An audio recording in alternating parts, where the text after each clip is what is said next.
Warren County 911 received a call from a man reporting his 9-year-old daughter missing with a possible abduction. His 9-year-old daughter was possibly abducted in a white van. She is abducted. The child was identified as Melina Fratolin, age 9. A disturbing and sickening twist. Forest rangers located Melina deceased in the shallow portion of a pond.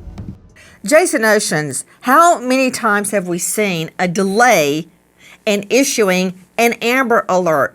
I'm just thinking right off the top of my head to Cherish Periwinkle, who was with her mother in a Target superstore, and they met a guy in there when they were shopping with the little children, and he offered to go get them hamburgers from the McDonald's inside the superstore up front, and they just kept walking. And instead of issuing the Amber Alert immediately, as the mother, Rain, begged, they kept suggesting that this was somehow a custody problem, and they didn't issue it. As soon as they did issue it, like, 12, 15 hours later, they got a call that a white van had been seen. They went to the white van, and they found Cherish dead, submerged in water under a log, because of a delay in issuing an Amber Alert. What is the problem with issuing Amber Alerts on time?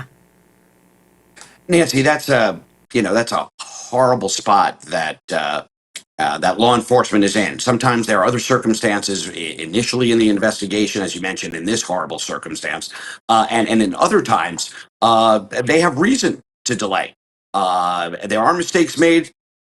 But the prudency sometimes leads to other things, and oftentimes other times leads to deadly consequences. It's a very tough spot for detectives in that moment, because you and I both know that 24 to 48 hours right after a loss are integral. I don't know why they don't just issue it. Better safe than sorry. Issue the Amber Alert, and then if it's unneeded, then say, hey, we're withdrawing that. We've got updated information. Why sit on it? Although, in their defense, to Laura Jamette joining us, investigative reporter, WRGB, CBS 6 at Albany. Laura, the dad didn't get a tag number, did he? I don't believe so, no. I don't think he did. Sidney Sumner, he couldn't get a tag number, could he? No, there was no tag number, and Captain McConnell actually commented on this during a press conference about the case and said that they want to be careful not to numb the public by putting out Amber Alerts before being sure of what's going on. So he did make that comment in their defense about waiting for a little bit more information, but ultimately they had nothing else to add other than that white van. Okay, well, I think that's bass-ackwards. But that said, the dad gave a quasi-description of the perps, even though he didn't have a tag number. You know, he's more concerned about numbing the public to Amber Alerts. I disagree with that, but maybe there's more to the story than we know. Let's hear from Captain Robert McConnell. On July 11th, 2025, Mr. Fratolin and Melina were expected to return on Sunday, July 20th, at which time Melina would be returned to the custody of her mother. At about 5:30 p.m. on July 20th, Melina is observed with her father on video surveillance in Saratoga Springs, New York. At about 6:30 p.m., she spoke to her mother on the phone and told her she and her father were en route back. The child appeared to be in good health and did not indicate she was under any duress. To Sidney Sumner, Crime Stories investigative reporter, at first, Dad says he leaves the vehicle just for a pit stop to urinate on the side of the road and gets back to the car and sees a white van speeding off. Now, I'm hearing he says he spots two unknown males forcing his daughter into a white van. That is a subtle but very critical difference, Sidney. Absolutely. It plays a huge part in police starting an investigation, knowing where to look, what's going on. So at first he says, maybe this van had something to do with my daughter disappearing from the car. So he thinks maybe my daughter has been kidnapped. And then he changes his story to, no, I watched her get kidnapped. I was walking back to the car. I see people dragging her from my car to this white van. I'm running back up trying to stop them, but they speed off before I can get there. So changes the story hugely.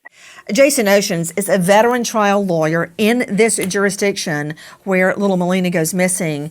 Jason, you and I have talked a lot about inconsistent statements, and I never have a problem with a witness or a victim adding to their statement. In fact, Sure. when they add to their statement, I blame the questioner because I believe the questioner didn't ask the right question to start with. You have to change the question up. You have to come at it from different angles to get every single fact. Adding to a statement, I don't have a problem. Embellishing your statement, good, give me more facts. But when you change the statement, I guess you're going to tell me that he really didn't change his statement, because I think he did. No, Nancy, I think in the critical analysis of what we're talking about, it's essential for the investigator to possibly ask eight questions to get that one answer and bring it out.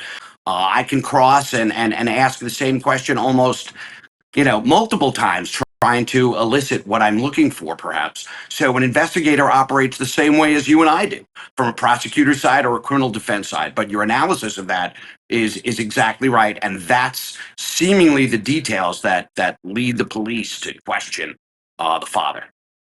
Adding on to a statement, no problem. Changing a statement, I mean, Dr. Chloe Carmichael, to this day, Dr. Chloe, I recall the last moment I saw my fiance Keith before he was murdered.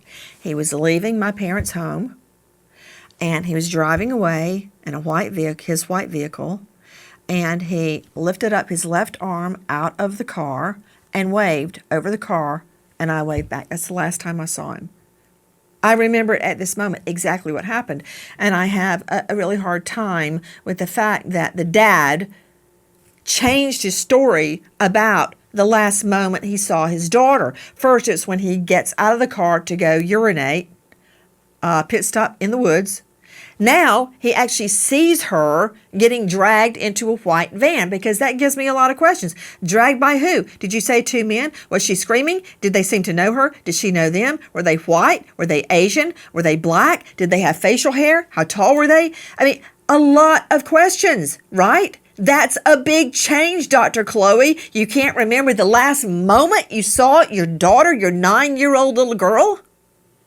No, of course, Nancy, you're absolutely right. To omit such an important fact, it boggles logic. So if you're a father, your daughter is been dragged away by two men, and yet you don't see fit to mention that when you initially speak to police. It's one of the most obvious points of information that a father or any parent or even just a casual bystander would make sure to relay to the police. So, yeah, I would be Oh, very yes. suspicious of that as well. And Dr. Chloe, very often we hear arguments that, well, he was under a lot of stress. Okay, fine, we're all under stress. But in that moment, you can't remember the last time you see your daughter. I mean, Dan Murphy, joining me, former NYPD star of Gold Shield's podcast, I would be all over him like white on rice when he changed the last moment he sees his daughter. How can you screw that up? You can't. You can't unless you're making something up or unless you're thinking on the fly. Now, an individual like this, you say he's under pressure and stress. That's believable. But believe me, every legitimate victim I've seen who's had a family member either abducted or seriously injured remembers a great deal of things about that moment, especially when immediately confronted by law enforcement. In this case, you want to tell them everything you know. He kept it very generic at first. And it's as though he's thinking of the story in his mind. I have to make something more up. I have to add more to it. Then, a very disturbing update. Joining me now, a special guest, Dr. Kendall Crowns, Chief Medical Examiner, Tarrant County, that's Fort Worth, as I like to say. Never a lack of business in the morgue at Fort Worth. He is the star of a brand new podcast, Mayhem in the Morgue, and he is an esteemed lecturer at the Burnett School of Medicine at TCU. Okay, Dr. Kendall Crowns, I need to know what forensic evidence I can get off this little girl's body. She's been submerged in water.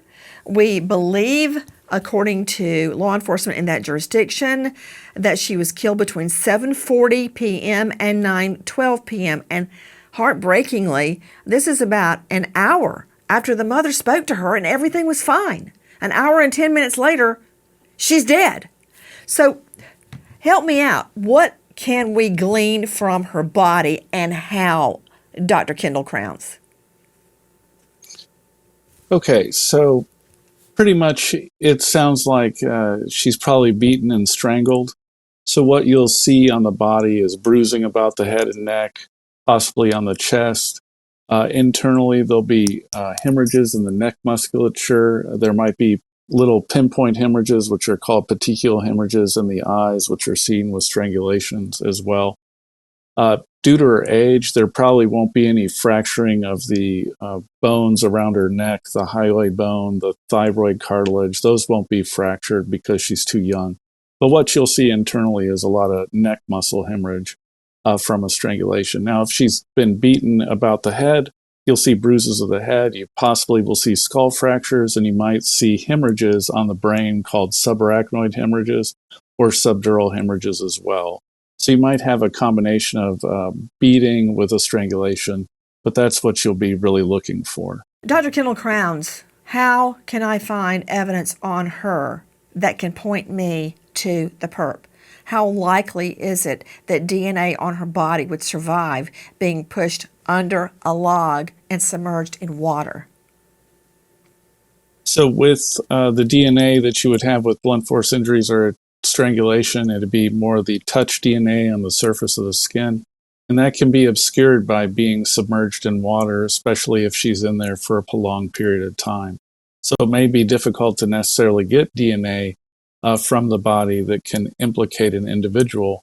But the problem is she's with her father on this trip, so she's going to be covered in his DNA potentially. So if they are able to get DNA, it will obviously be his, and they would be looking for someone else's to corroborate his story. Right. The fact that she may have her dad's DNA on her body would not necessarily prove anything.